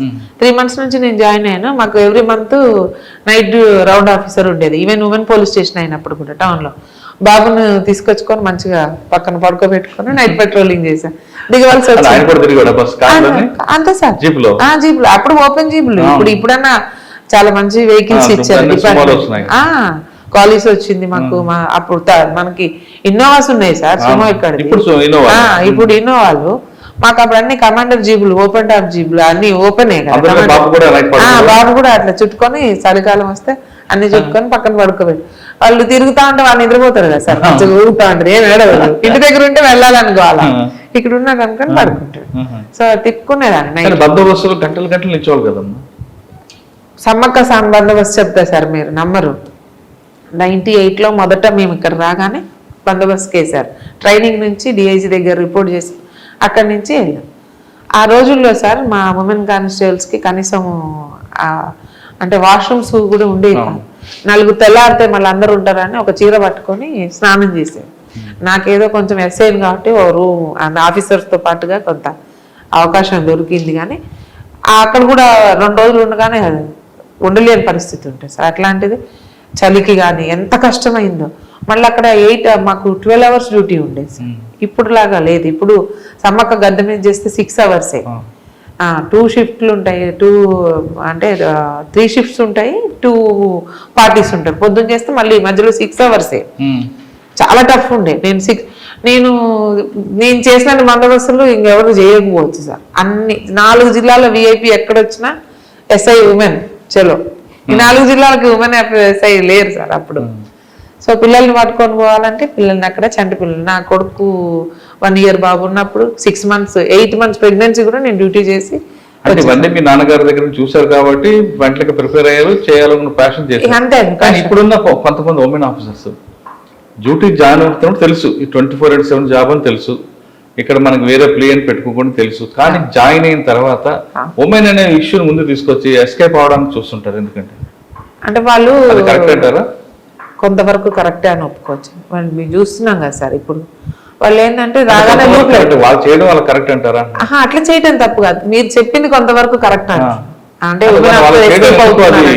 అంటే వాళ్ళు కొంచెం సాఫ్ట్ వెదర్ లో పెరిగి వస్తున్నారు సార్. బీటెక్లు, మేమేమో డిగ్రీ చదువుకొని గవర్నమెంట్ కాలేజీలో అన్ని కష్టాలు సుఖాలు, ఏ ఉద్యోగం వచ్చినా చలో మనకి ఉద్యోగం కావాలి ఫస్ట్. ఇక్కడికి వచ్చింది ఏదో సమాజ సేవ అనేది, ఉద్యోగంలోకి వచ్చాం కాబట్టి బాధ్యతగా సమాజ సేవ. ఫస్ట్ వచ్చింది దేనికోసం వచ్చామండి? లైవ్లీహుడ్. అవును. ఉద్యోగం ఫర్ లైవ్లీహుడ్, నా కోసం వచ్చా, తర్వాత ప్రజలు. ఇప్పుడు వచ్చే వాళ్ళు వెళ్ళి వాళ్ళ కోసం వస్తున్నారు, వాళ్ళ వరకే చేయాలనుకుంటాం సార్. ఇంత కష్టం మాకెందుకు, లూప్ లైన్లోకి వెళ్ళిపోదాం. నిలబడటము, బందోబస్తులు చేయటము, ఇదంతా కష్టమైన కానీ మోస్ట్ ఆఫ్ అమ్మాయిలు కానీ అటు రావడం ఎందుకండి? ఇక మనం అనకూడదు కదా సార్, రావాలి. వేరే జాబ్ చేయొచ్చు కదా. అంటే సాఫ్ట్వేర్ ఇంజనీర్లు చేసి వస్తున్నారు కాబట్టి వాళ్ళకి హార్డ్వేర్ అనేది, పోలీస్ అనేది కంప్లీట్ గా హార్డ్వేర్ లాగే 24 గంటలు ఎండలో నిలబడాలి. ఒక మినిస్టర్ గారి వివిఐపి బందోబస్తు చేసిందంటే మార్నింగ్ 7 నుంచి ఒక్కొక్కసారి సాయంత్రం 7 కూడా అవుతుందండి, కూర్చోడానికి కూడా అవకాశం దొరకదు. అందుకే మన ట్రైనింగ్ అంత స్ట్రాంగ్ ఉంటుంది సార్. మాకు ట్రైనింగ్ లో 12 గంటలు నిలబెట్టి, రోల్ కాల్లోనే 2 గంటలు నిలబెట్టేవారు. నిలబడే సత్తా మాకు రావాలని, అవసరం లేకుండా నిలబెట్టి కబుర్లు చెప్పేది మాకు అప్పుడు ట్యూటర్స్. ఇప్పుడు అట్లా లేదు. మీరు మహేష్ గారు ఇన్స్పెక్టర్ అయిన తర్వాత ఎక్కడెక్కడ పనిచేస్తారు? తను నిర్మల్ ఇన్స్పెక్టర్ గా చేశారండి, ఇన్స్పెక్టర్ నిర్మల్ గా, నేను ట్రాన్స్కో ఇన్స్పెక్టర్ గా. ఇద్దరం అక్కడ ఉండేవాళ్ళం. పిల్లలు ఇక్కడ, అత్తయ్య మామయ్య కరీంనగర్. వీక్లీ వన్స్ నేను సండే నాకు హాలిడే ఉంటుంది, సాటర్డే బయలుదేరి వచ్చి సండే చూసుకొని మండే మార్నింగ్ పిల్లల్ని స్కూల్లో దించి నా దాన్ని ఆయనకి అట్లా. తర్వాత సర్కిల్ ఇన్స్పెక్టర్ గా నేను కరీంనగర్ వచ్చేసా, అత్తయ్య మామయ్య. తను వచ్చి వెళ్ళేవారు, బెల్లంపల్లిలో చేశారు. తను బెల్లంపల్లిలో ఒక 2 years సిఐగా చేశారు. హాలిడే నాకు ఇక్కడ నేను ట్రాన్స్కోలో 1 year చేశాను. తర్వాత సిసిఎస్లో పనిచేశాను. తర్వాత తను ఇక్కడికి వచ్చేసారు. ఇక్కడికి వచ్చిన తర్వాత సిటీసీలో చేశారు. మాక్సిమం మేము ఇన్స్పెక్టర్ అయిన తర్వాత ఏమనుకున్నామంటే సార్, ఒకళ్ళు లూప్ లైన్లో ఉంటే, పిల్లలు కొంచెం పెద్దగా అయినారు కదా, ఒకరు లూప్ లైన్లో ఉంటే ఒకరు లాండ్ ఆర్డర్. కొంచెం హెల్త్ రీత్యా మహేష్కి కొంచెం హెల్త్ ప్రాబ్లమ్స్ ఉండేది సార్. సో తను మాక్సిమం లూప్ లైన్ ఉంటూ నేను లాండ్ ఆర్డర్లో వర్క్ చేశాను. సో నా ఫ్యామిలీ అంతా నాకు సపోర్ట్ ఉండేది. ప్రమోషన్ డిఎస్పీ ప్రమోషన్ సార్ రాగానే ఎక్కడ? తను రాగానే డిఎస్పీగా పీటీసీలో ఉన్నారు సార్. మీరు? నేను డిఎస్పీ వచ్చిన తర్వాత ఫస్ట్ పోస్టింగే సిసిఎస్లో అన్నారు. తను పీటీసీ, నేను సిసిఎస్ కరీంనగర్. తను పీటీసీలో ఉన్నా, నేను సిఐడిలో కూడా తను చేశారు కానీ నేను చేయను. మీరు పీటీసీ తర్వాత మీరు ఎక్కడికి వచ్చారు? నేను సిసిఎస్లో ఉన్నా సార్. సిసిఎస్ ఉన్న తర్వాత లాండ్ ఆర్డర్కి వచ్చేసి. ఎక్కడ మాకు ఏమంటుంది సార్, ఫస్ట్ అంటే ఎలక్షన్ ఎఫెక్ట్ అవుతుంది అని చెప్పేసి మళ్ళీ అదే దాంట్లో మాకు ఫంక్షనల్ వర్టికల్స్ ఉన్నాయి. ఫంక్షనల్ వర్టికల్స్ తర్వాత లాస్ట్ ఇయర్ అభిషేక్ మహంతి గారు సార్ ఉన్నాయి సార్, మా సిపి గారు. ఈఓడబ్ల్యూ అని ఒక సపరేట్ వింగ్ ఏర్పాటు చేయడం జరిగింది. ఇందులో ఉంటూ ఆ వర్క్ కూడా చేసేదాన్ని. Economical offences wing. ఇక్కడికి వచ్చాను. హుజరాబాద్. మహేష్ గారు ఎప్పుడు? మహేష్ పీటీసీలోనే ఉండే సార్. ఎలా జరిగింది సంఘటన? తను యాక్చువల్గా 95లో రీనల్ ట్రాన్స్ప్లాంటెడ్ సార్. ఆయన కోవిడ్ తర్వాత గ్రాఫ్ట్ ఫెయిల్ అయింది, హార్ట్ స్ట్రోక్తో చనిపోయినారు సార్. అంటే ముందు నుంచి మీకు ప్రిపేర్ అవుతున్నారా? అట్లేం లేదు సార్, హార్ట్ స్ట్రోక్ అట్లా ఉన్నా కానీ మేము అట్లా అంటే 98 నుంచి కూడా తను రీనల్ ట్రాన్స్ప్లాంట్ అయిన పేషెంట్, ఎక్కడ కూడా అలాంటి ఏం ఇబ్బంది రాలేదు. కోవిడ్ తర్వాత ఆయనకి అసలు ఆయన జరిగిపోవడం ఎలా, మీరు ఆ షాక్ ఎలా ఫేస్ చేశారు? ఇప్పుడు కూడా కదలదు సార్, కాకపోతే కనపడాలి. పిల్లలు ఉన్నారు, ఆయనతో పాటు నేను వెళ్ళలేను కదా, వాళ్ళ బాధ్యత ఉంది నాకు. ఆయన ఒక్కరు కనపడుతున్నారు మా సొసైటీకి. నా ఫ్యామిలీ మొత్తం లాస్ అయినా సార్ నేను. లాస్ట్ 2021 నుంచి మా అత్తమ్మ, మా తర్వాత 24లో మామయ్య, 25లో మహేష్, ఇట్లా వితిన్ షార్ట్ పీరియడ్లో నా ఫ్యామిలీ మొత్తం లాస్ అయింది. బట్ ఇక్కడికి ఆయన ఇంట్రెస్ట్గా తీసుకొచ్చి కూర్చోబెట్టారు నన్ను. నేను పోను మహేష్, 100%. నేను చేయలేని పరిస్థితి ఉన్నా, నా హెల్త్ సహకరించట్లేదు, నువ్వు చెయ్యి మధు, నువ్వు చెయ్యి, ఇట్లా ఈ పరిస్థితిలో మనం వెళ్ళాల్సిన అవసరం లేదు కదా అంటే, లేదు నువ్వు చెయ్యి, నాకు ఇప్పుడు బాగుంది. డయాలసిస్ చేసుకున్న వాళ్ళు 10 సంవత్సరాలు బతుకున్న వాళ్ళు ఉన్నారు, 20 సంవత్సరాలు బతికిన వాళ్ళు ఉన్నారు కదా, నేను అప్ అండ్ డౌన్ చేస్తాను, నువ్వు అప్ అండ్ డౌన్ చేయి, వీళ్ళు ఆఫీసర్స్ సపోర్ట్ ఉంది కదా, తీసుకొచ్చి ఇక్కడ కూర్చోబెట్టారు. 5th మంత్లో కూర్చోబెట్టారు, 8th మంత్లో జరిగిపోయారు. ఇక్కడే జరిగిపోయారు. గెటానికి కాలేం సార్, అయినట్టుగా ఉండాలి అంతే, అయినట్టుగా ఉండాలి అంతే. లోపలికి వెళ్తే ఆయనని వదిలిపెట్టి ఉండే పరిస్థితి ఉండదు, ఉండలేము. పిల్లలు ఉన్నారు. ఇది నాకు ఒక మంచి ప్లాట్ఫామ్. నా ఉద్యోగం అనేది నాకు రక్ష. ఇప్పుడు ఆయన లేకుండా నేను బతుకుతున్నా అంటే ఉద్యోగమే. ఆయన ఇచ్చిన బలం, ఉద్యోగం ఇచ్చే బలం. మోస్ట్ ఆఫ్ టైం దీనికి స్పెండ్, ఇన్ని రోజులు వారికి స్పెండ్ చేశా, ఇప్పుడు ఉద్యోగానికి స్పెండ్ చేయాలి. ఎంతో ఆయన మర్చిపోవడానికి ప్రయత్నం చేస్తున్నారు. అంతే, మర్చిపోవడానికి, టైం గడపడానికి ప్రయత్నం చేస్తాను. అది గడపడానికి, కానీ మర్చిపోవడం అనేది జరగదు. ఇలాంటి షాక్ ఎలా ఫేస్ చేస్తున్నారు? చాలా మంది మహిళలు అయితే ఇటువంటి షాక్ వస్తే ఏదో జీవితం అయిపోయింది అనే దీంట్లోకి వెళ్ళిపోతారు, ఒక డిప్రెషన్. నా దగ్గర మీరు మాత్రం గుండె రాయం చేసుకొని పిల్లల్ని చదివించుకుంటారు. సార్ ఏంటంటే ఇక్కడ ఉన్నారు కదా సార్, నాకు ఇక్కడ నా దగ్గర చూస్తూ ఉంటా, కడుపుతో ఉన్నప్పుడు చనిపోయిన వాళ్ళు గెట్ ఆన్ అవుతున్నారు. వై నాట్ మై, నేనెందుకు కాకూడదు? చూస్తూ ఉంటా సార్. ఎన్నో హృదయ విదారకమైన ఆటో డ్రైవర్ వైఫ్ ఇంట్లో కూర్చొని ఆమెకు బయటకు తెలియకుండా, బయటకు వచ్చే పరిస్థితి లేకుండా ఇంట్లో బతికే అమ్మాయి, హస్బెండ్ సరిపోతే ఆల్ ఆఫ్ సడన్ పిల్లలు పట్టుకొని బతుకుతుంది. నేను అట్లా కాదు కదా. నాకు ప్లస్ నాకు మంచిగా నా ఫ్యామిలీ అండి. నా బ్రదర్ మహేష్ జరిగిపోయిన తర్వాత మా బ్రదర్ రిటైర్ అయినారు. ఒక 6 months అన్నయ్య నాతోటి, ఆయన ఫ్యామిలీ సపోర్ట్ నాకు, మా సిస్టర్స్, నా ఫ్రెండ్స్, నా క్లోజ్ ఫ్రెండ్స్ ఉన్నారు సార్. వస్తుంది సాధారణంగా మహిళలకి ఎమోషన్ ఉంటుంది. ఆ ఎమోషన్ మీరు ఎలా కంట్రోల్ చేసుకున్నారు? అంటే మిమ్మల్ని ఆ క్వశ్చన్ అడగడానికి ఏంటంటే మిగతా లేడీస్కి ఒక మెసేజ్ పోతుంది. ఏం లేదు సార్, జీవితం తప్పదు. ఎమోషన్ చేసుకోవాలంటే కొన్ని మార్గాలు ఉంటాయి మనకి. మన కళ్ళ ముందు పిల్లలు కనపడతారు. అందరిని కోల్పోయినా కానీ పిల్లలు కనపడతారు. వాళ్ళని ఒక స్టేజ్ తీసుకురావాలంటే వాళ్ళకి ఒక సెటిల్మెంట్, వాళ్ళ ఫ్యామిలీ వచ్చే వరకు మన సపోర్ట్. ఒక మనిషి లేకపోతే చాలా, మీకు అటు కూర్చున్న వాళ్ళకి చాలా ఈజీ సార్, ఏం కాదులే గెటాన్ అయితే. కానీ కోల్పోయిన వాళ్ళకే తెలుస్తుంది కష్టం ఏంటి, ఆ పెయిన్ వర్ణనాతీతం సార్. ప్రతి సెకండ్ కనపడతారు మనిషి, ఉన్నప్పుడు తెలియదు సార్ వాల్యూ. ఊరికి ఎందుకు ఫోన్ చేస్తారు, నేను వస్తా కదా. ఈయన ఇంటి దగ్గర ఉంటే ఫోన్ చేస్తే ఇప్పుడు వస్తున్నావా మధు, ఇంకెంతసేపు అయింది మధు అంటే, వస్తా కదా, వస్తున్నా అని కోపం వచ్చింది. ఇప్పుడు పిలిచేవాళ్ళు లేరు, అడిగేవాళ్ళు లేరు. ఎందుకంటే ఆ లైఫ్ అది వృధా. కానీ గెటాన్ కావాలి, కష్టపడాలి. ఎందుకంటే మన మీద బాధ్యత ఉంది కాబట్టి బాధ్యతని మనం ముందుకు తీసుకెళ్ళాలి. మా పెద్ద బాబు చెప్తాడండి, వాడు బీటెక్ అయిపోయింది గౌహతి ఐఐటి నుంచి. చిన్న బాబు మెడిసిన్ అయిపోయింది మొన్న, ఇప్పుడు ఇంటర్న్షిప్లో. నువ్వు పక్క దగ్గర నుంచి ఏం నేర్చుకున్నావు, గట్టిగా ఎట్లా ఉండాలని, అది నువ్వు ఉండాలమ్మా అని మోటివేట్ చేస్తారు పిల్లలు. నీకు బోల్డ్ సొసైటీ ఉందమ్మా, బోల్డ్ సోర్స్ ఉంది, వెళ్ళు స్కూల్స్కి వెళ్ళు, పిల్లలతో మాట్లాడు, బయట తిరుగు, నీ దగ్గరకు వచ్చిన వాళ్ళతో ఇంటరాక్ట్ అవ్వు, ఇంకా నువ్వేం చేయగలుగుతావో చెయ్యి వాళ్ళకి. ఇది చేయగలిగితే చాలు. నేను, నా ఫ్యామిలీ, నా ఫ్రెండ్స్ నాకు వచ్చి ఉంటారు సార్. ఇక్కడ వెళ్ళిపోయినాక పైన కూర్చుంటే ఫ్రెండ్స్ ఉంటారు. నా ఫ్రెండ్ షాకిన్ అని ఉంటుంది సార్, రెగ్యులర్గా వస్తుంటాను. ఇంకా ఫ్రెండ్స్ అందరు ఉన్నారు సపోర్టివ్, ఈశ్వరి, ఇట్లా నా కాలేజ్ మేట్స్ ఉన్నారు సార్, పద్మలత అని, ఇట్లా వీళ్ళందరూ వస్తారు నాకు. సరే, మన ప్రొఫెషన్లోకి వద్దాం. హుజరాబాద్లో క్రైమ్ ఏ విధంగా ఉంటుంది, క్రైమ్ ప్యాటర్న్ ఏంటంటే? ఇక్కడైతే మ్యాక్సిమం ఇప్పుడున్న దాంట్లో సార్ పాక్సో ఒకటి, యాక్సిడెంట్స్ ఒకటి ఉంటాయి. హైవే వర్క్ నడుస్తుంది కాబట్టి యాక్సిడెంట్స్ ఉన్నాయి, and POCSO cases, women elopement cases, number of cases, చిన్న చిన్న land disputes, agriculture land disputes. ఎంత ఉంటుంది ఎఫ్ఐఆర్ అండి?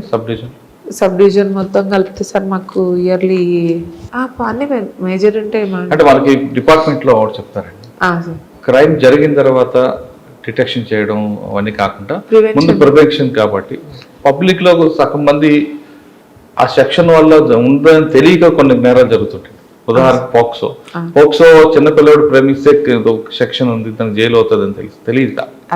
వాళ్ళందరికీ అవేర్నెస్ ఇచ్చడానికి. అవును సార్, ఇప్పుడు ఉన్న మా సిపి గారు కానీ, మా ప్రజెంట్ డీజీ గారు కానీ, మొన్న డీజీ గారు మీటింగ్లో కూడా క్లియర్గా ఎక్స్ప్లెయిన్ చేయడం జరిగింది. మాకు సిపి గారు ప్రతి మహిళ మీటింగ్ చెప్పినప్పుడు అవేర్నెస్ కార్యక్రమాలు పెట్టడం. ఇప్పుడు ఇక్కడ సన్నిహిత అనేది ఒకటి పెట్టించడం జరిగింది సార్, మా సార్ పెట్టారు. ప్రతి మంగళవారం రోజు మా ఉమెన్ కానిస్టేబుల్స్ని స్కూల్స్కి పంపిస్తాం. వాళ్ళకి ఒక కంప్లైంట్ బాక్స్ పెట్టాం వాష్రూమ్లో పిల్లల దగ్గర. వాళ్ళకి ఏదైనా ఇబ్బంది ఉందనుకోండి రాసి వేస్తారు సార్. వాళ్ళకి అంటే వాళ్ళకి ఒక నేచర్ అనేది నేర్పాలి. ఏమని అంటే ఎక్కడైనా ఇబ్బంది వస్తే ఎవరికన్నా ఒకరికి చెప్పడానికి ఒక సోర్స్ ఉంది, అంటే కంప్లైంట్ అనేది చెయ్యొచ్చు అనేది ఒకటి పిల్లల నుంచి నేర్పాలనే ఒక మంచి ఉద్దేశంతో మా సిపి గారు స్టార్ట్ చేశారు సార్. అప్పుడున్న కలెక్టర్ గారు ఆధ్వర్యంలో అది ఒకటి. మేము ఎవ్రీ స్కూల్కి వెళ్ళటము, అవేర్నెస్ చేయటము.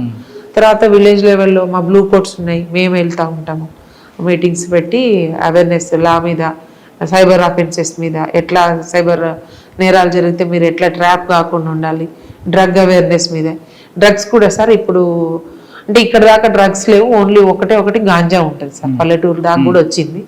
దాన్ని కట్ చేయడానికి ఇప్పుడు ఈగల్ వాళ్ళతో పాటు వాళ్ళు ఈగల్ డిపార్ట్మెంట్ అనేది సపరేట్గా ఫామ్ చేసింది. అది దాని మీద ఎందుకంటే తెలంగాణ రాష్ట్ర ప్రభుత్వం డ్రగ్ రహిత స్టేట్ చేయాలనే ఒక కాన్సెప్ట్ తోటి ముందుకు పోతుంది సార్ లాస్ట్. సో దాన్ని మేజర్గా తీసుకుంటున్నాం మేము. మెయిన్ అవేర్నెస్ ఎక్కడున్నా చెప్పగలగాలి. కానీ పోలీసింగ్ పబ్లిక్ 100% వాడేది కేవలం ట్రాఫిక్లోనే సార్. మిగతా అంతా 5%, 10%, 15%. సాధారణ పోలీసులు ఎందుకు వస్తా, నాకు ఏమైనా కొడితేనే నష్టం జరిగితే వస్తా. కానీ ట్రాఫిక్ అనేది 100% పబ్లిక్కి అవసరం కాబట్టి ఆ ట్రాఫిక్ లో మీ మార్క్ ఏం చూపిస్తున్నారు? మాకు ఇక్కడ ఉన్న చిన్న టౌన్స్ సార్, రెండు హుజురాబాద్ యాక్సిడెంట్లు అవుతాను కదండి, అదే సార్ అవగాహన కల్పించడం. ఇప్పుడు మేము రోడ్ సేఫ్టీ వీక్స్ పెట్టుకొని వాళ్ళందరినీ కూడా మనం హెల్మెట్ మీద అవగాహన కల్పించడం కానీ దాని మీద. ఇప్పుడు పోయిన మాకు ఆఫీసర్స్ ఇన్స్ట్రక్షన్స్ మా సిపి గారు ఏం చెప్పిందంటే అరైవ్ ప్రోగ్రామ్ పెట్టారు లాస్ట్ ఇయర్ నుంచి, అది కంటిన్యూ చేస్తున్నాం. దాన్ని ఊరు అరైవ్ ప్రోగ్రామ్ అంటే ఏంటి, అసలు మీరు ఎట్లా నడపాలి, ట్రాఫిక్ అవేర్నెస్ లో హెల్మెట్ పెట్టుకుంటే ఎట్లా, పెట్టుకోకపోతే నష్టం ఎట్లా, వాళ్ళ ఫ్యామిలీ తోటి కూడా మేము ఇంటరాక్షన్ చూపించుకుంటూ మేము లైవ్ ప్రోగ్రామ్స్, విజయాలు, ఎట్లా యాక్సిడెంట్స్లో ఎట్లా చనిపోతున్నారు, సీసీ ఫుటేజ్ అవన్నీ తీసి కాలేజ్ లెవెల్లో, గ్రామ లెవెల్లో అవి డిస్ప్లే చేస్తా, ఎక్స్ప్లెయిన్ చేస్తాను. ఒక భయం అనేది మనకు వచ్చేదాకా మనకు తెలియదు కదా సార్, మనం చెప్పడమే కానీ మనం చూస్తే కష్టం అనిపిస్తుంది కదా, అది చూపిస్తే అమ్మో నాకు కూడా ఇట్లా ఇద్దని కామన్గా మన కాన్షియస్ అనేది విజన్ ఎప్పుడైతే చూసింది మన మైండ్లో ఎక్కువ ఉండిపోతుంది. మన చుట్టుపక్కల అయింది ఇంకా తొందరగా మన మీద పనిచేస్తుంది. అవి పెట్టి మేము అవేర్నెస్ చేస్తున్నాం సార్ అరైవ్ ప్రోగ్రామ్స్ లో ట్రాఫిక్ విషయంగా. అట్లాగే అదే డీజీ గారి ఇన్స్ట్రక్షన్స్ కానీ సిపి గారు, కొత్త డీజీ గారు కూడా చెప్పారు కదండి ఫ్రెండ్లీ పోలీసింగ్ ఉంటుందని. సార్ అంటే మేము బిఫోర్ ఫ్రెండ్లీ పోలీస్ ఉన్నాం, ఇప్పుడు సార్ చెప్పిన వాటిలో 100% మేము రెండు చూస్తున్నాం. లాఠీ అనేది న్యాచురల్లీ పోలీస్ ఆఫీసర్ అనేది కొంచెం అంటే సొసైటీలో భయంతో కొన్ని సెట్ అవుతాయి. ఆ భయం అనేది లేకపోతే కొంచెం కష్టమైన అంటే ఎప్పుడు అప్పుడు కూడా ఫ్రెండ్లీ పోలీస్ ఫర్ దట్. కాకపోతే మా కొత్త జనరేషన్ అంతా కూడా 10th క్లాస్ చదువుకొని ఉద్యోగానికి వచ్చిన వాడికి ఈ ఉద్యోగం పోతే ఇంకో ఉద్యోగం రాదని భయం ఉంటుంది. ఇప్పుడు బీటెక్లు చదువుకొని కానిస్టేబుల్ ఉద్యోగానికి వస్తున్నారు. సో వాళ్ళకి ఏంటంటే ఇది కాకపోతే సాఫ్ట్వేర్, అట్లా కాకుండా ఈ ఉద్యోగ బాధ్యత తెలియాలి, ఇందులోకి వచ్చాం యూనిఫామ్ లో ఎలా ఉండాలంటే మనమ్మటి మనం ఇప్పుడు నేను తన్నులు తింటే బాగోదు కదా, నేను కొట్టకున్నా పర్వాలేదు ఫస్ట్. సో నా చేతిలో లాఠీ ఉందనుకో నా దగ్గరికి ఎవరు రారు. సో లాఠీ విజిల్ క్యారింగ్ అనేది బేసిక్ పోలీసింగ్ అనేది ఖచ్చితంగా ఉంటేనే సొసైటీలో ఆ భయం అనేది ఉంటుంది అనేది మేము ప్రాక్టికల్ గా చూస్తున్నాం సార్. ఇప్పుడు ఆ భయం అనేది మళ్ళీ వస్తుందంటారా? పోలీసింగ్ ఎప్పుడు అంటే పాత పోలీసింగ్ అక్యూజ్డ్ గురించే ఇప్పుడు పెట్టిందైనా friendly police for only victimise question. కానీ అది ప్రజల్లోకి ఏమైపోయిందంటే ఫ్రెండ్లీ పోలీస్ అందరికి అన్నట్టుగా ప్రజలు గ్రాంట్ చేసుకున్నారు, ఓన్ గ్రాంట్ చేసుకున్నారు.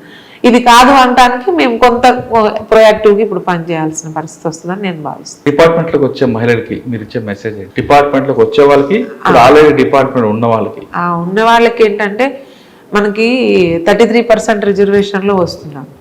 వచ్చిన తర్వాత ఈ ఉద్యోగంకి వచ్చే ముందే తెలుసు 24/7 మన ఉద్యోగం అని.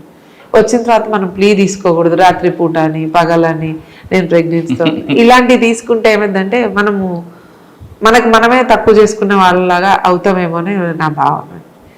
మనకి ఖచ్చితంగా కష్టం ఉన్నప్పుడు మన పక్కన ఉన్న మన ఆఫీసర్స్ ఖచ్చితంగా ఫీమేల్ ఆఫీసర్కి ఏ ఫెసిలిటీ ఇవ్వాలో ఆటోమేటిక్గా వాళ్ళు ఇస్తారు. సందర్భాన్ని బట్టి మనం చేయాల్సింది వస్తే చేయాల్సిందే, అది ఎంత కష్టమైనా ఎన్ని గంటలైనా. అట్లా చేసినప్పుడు మన క్రెడిబిలిటీ పెరుగుతుంది. ఈ ఉద్యోగంలో ఉన్న ఛాలెంజ్ అనేది మనం రిసీవ్ చేసుకున్నప్పుడే చేయగలుగుతాం అనేది ధైర్యంగా ముందుకు వెళ్ళాలి. మనం భయపడే పరిస్థితి పోలీసింగ్ కత్తి మీద సాము అంటుంటారు, నిజమే? 100% అండి. అంటే డబుల్ ఎడ్జ్డ్ ఉంటుంది. ముందుకెళ్తే ఒక బాధ ఉంటుంది, వెనక్కి వెళ్తే ఒక బాధ. చేయకపోతే ఒక చేయలేదంటారు, చేస్తే ఇది ఎందుకు చేసామని సిచ్యువేషన్. తరుణంలో ఎలా పనిచేయాలంటారు?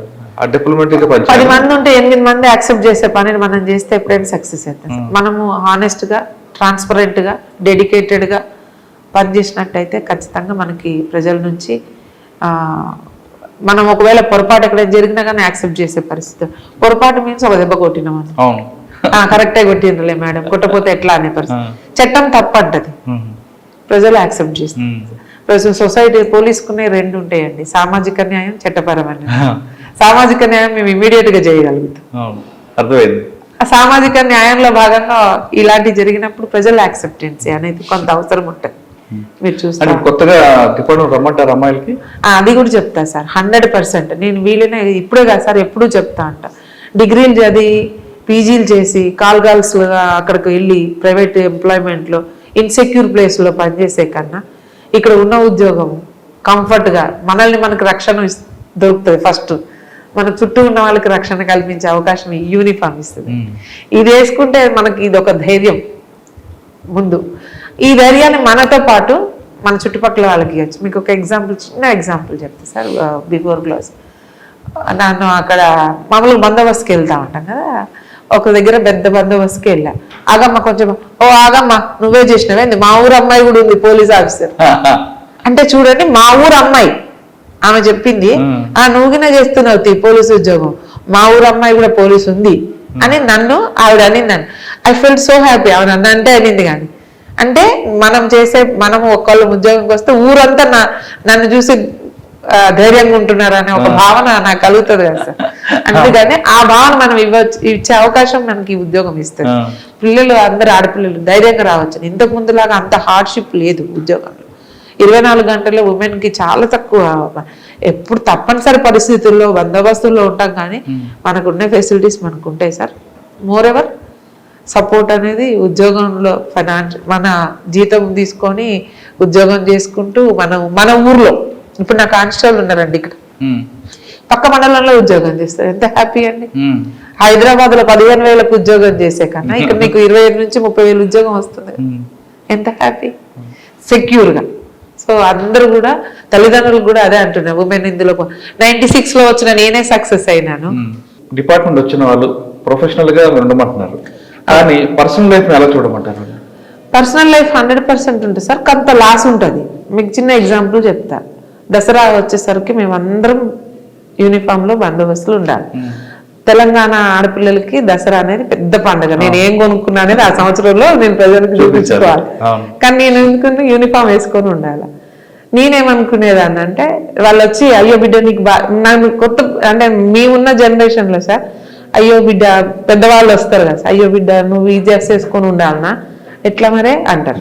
అంటే అమ్మ నేను నీలాగా ఇప్పుడంటే పట్టుచీరలు కాసేపు అయితే కట్టుకుంటా, కానీ మీరు నాలాగా ఈ ఉద్యోగం చేయలేరు కదా, నేనుంటేనే కదా మీరు అందరు చేయరు.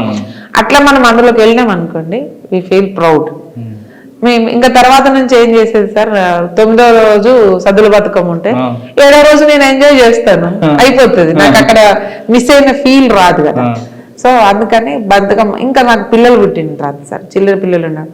మా అత్తగారిని తీసుకొని బందోబస్తు ప్లేస్కే వెళ్ళేదాన్ని. పిల్లలు మా అత్తగారు వాళ్ళ దగ్గరలో కూర్చోబెట్టుకుంటారు. నా ఉద్యోగం నేను చేస్తాను, నాకు అన్ని సకల్లో వాళ్ళు ఉంటారు, నాకు హ్యాపీ. లేరు అనే మిస్ అవుతున్నా అనే బాధ కనపడదు సార్. బట్ పర్సనల్ లైఫ్ అనేది 100% పోలీసులో కొంత లాస్ ఉంటుంది. సరే, సైబర్ క్రైమ్ మీద ఆన్లైన్ కి ఆఫ్లైన్ కి పబ్లిక్ మెసేజ్ అదే చెప్తుంది సార్. మీరే అన్నారు నాకన్నా ముందర క్వశ్చన్ వేసేటప్పుడు, ఆఫ్లైన్ లో ₹1 మనం ఖర్చు పెట్టుకొని ఇస్తాం. ప్రతి మనిషి ఒక నెంబర్ అడిగితే నా నెంబర్ ఎందుకు అడుగుతున్నా, ఆఖరికి మనము బిల్ చేసేటప్పుడు నెంబర్ అంటే ఇవ్వాలా ఇవ్వద్దా, ఓ నెంబర్ తప్పు చెప్పడం, వీడికి ఎందుకు మనకు బిల్లు ఇవ్వాలి అనే ఒక ఆలోచన వస్తుంది. కానీ అతను మాట్లాడే మాటలకు అతను మనిషి కనపడ్డు, మాట కనపడ్డు, చెప్పే సమాధానానికి లింక్ చూసుకుంటా పోతే అత్యాశకు వెళ్ళటం అన్నాలా, లేకపోతే అమాయకత్వం అనుకో, అమాయకత్వం అన్నామంటే లిటరేట్ పీపుల్, ఎడ్యుకేటెడ్ పీపుల్ అసలు ఉద్యోగస్తులు మోసపోతున్నారు. సో అది అమాయకత్వం కాకపోవచ్చు, కొంత ఆశ అనే అనుకోవచ్చు. అట్లాంటి వాటికి మోసపోతే నష్టపోతాం అనేది ఉంటుంది కాబట్టి కాన్షియస్నెస్ అనేది అవసరం. ఏ పనన్నా రూపాయి ఖర్చు పెట్టాలంటే ఎంత కష్టపడి సంపాదించుకున్న డబ్బు దేంట్లో ఖర్చు పెట్టాలన్నా జాగ్రత్తగా మనం ముందుకెళ్ళినట్టే, వచ్చిన లింకులు దేని పడితే దాన్ని ముట్టుకోకుండా మనకు అవసరమైనందుకు వాడుకున్నట్టయితే ఇది ఎప్పుడు సేఫ్ జోన్. అది అవసరం లేని చూడకుండా. ప్రతి అమ్మాయి కూడా పోలీస్ డిపార్ట్మెంట్ లో రండి అంటున్నారు మాధవి గారు. మిగతా డిపార్ట్మెంట్లో సెక్యూరిటీ లేకపోయినా పోలీస్ డిపార్ట్మెంట్లో ముందు మనకు సెక్యూరిటీ ఉంటుంది, అంతేకాకుండా సమాజంలో మిగతా వాళ్ళకు కూడా సెక్యూరిటీ ఇస్తాం కాబట్టి పోలీస్ డిపార్ట్మెంట్ రండి. కానీ పర్సనల్ లైఫ్ని ప్రొఫెషనల్ రెండు క్లబ్ చేయదంటారు. పోలీస్ డిపార్ట్మెంట్లో 24 ఇంట్లో పనిచేసి 7 ఇంటికి పనిచేస్తాం కాబట్టి అందుకు ప్రిపేర్ అయ్యండి. ఇక్కడికి వచ్చిన తర్వాత మనకు ఆడవాళ్ళు ఉన్నా కానీ కొన్ని ప్లీ తీసుకోవద్దు అని చాలా స్పష్టంగా చెప్తున్నారు. ఈ విధంగా చేపట్టే మహిళలకి మగవారికి తేడా లేకుండా పనిచేస్తాం. లేదు మనం ఉమెన్ కాబట్టి కొన్ని ప్లీజ్ తీసుకుంటే మగవారి కన్నా కింద పడతాం కాబట్టి ఖచ్చితంగా మీరు కూడా ఏం మాత్రం వెనకం చేయకుండా మగవారి పోటీగా పనిచేయండి అంటూ చెప్తున్నారు. ఇది వారం మాధవ్ గారితో ఎక్స్క్లూజివ్ ఇంటర్వ్యూ. వచ్చే వారం మరొక ఇష్టం మళ్ళీ కలుద్దాం. అంతవరకు నమస్తే. థ్యాంక్ యూ అమ్మా. Thank you very much. Thank you.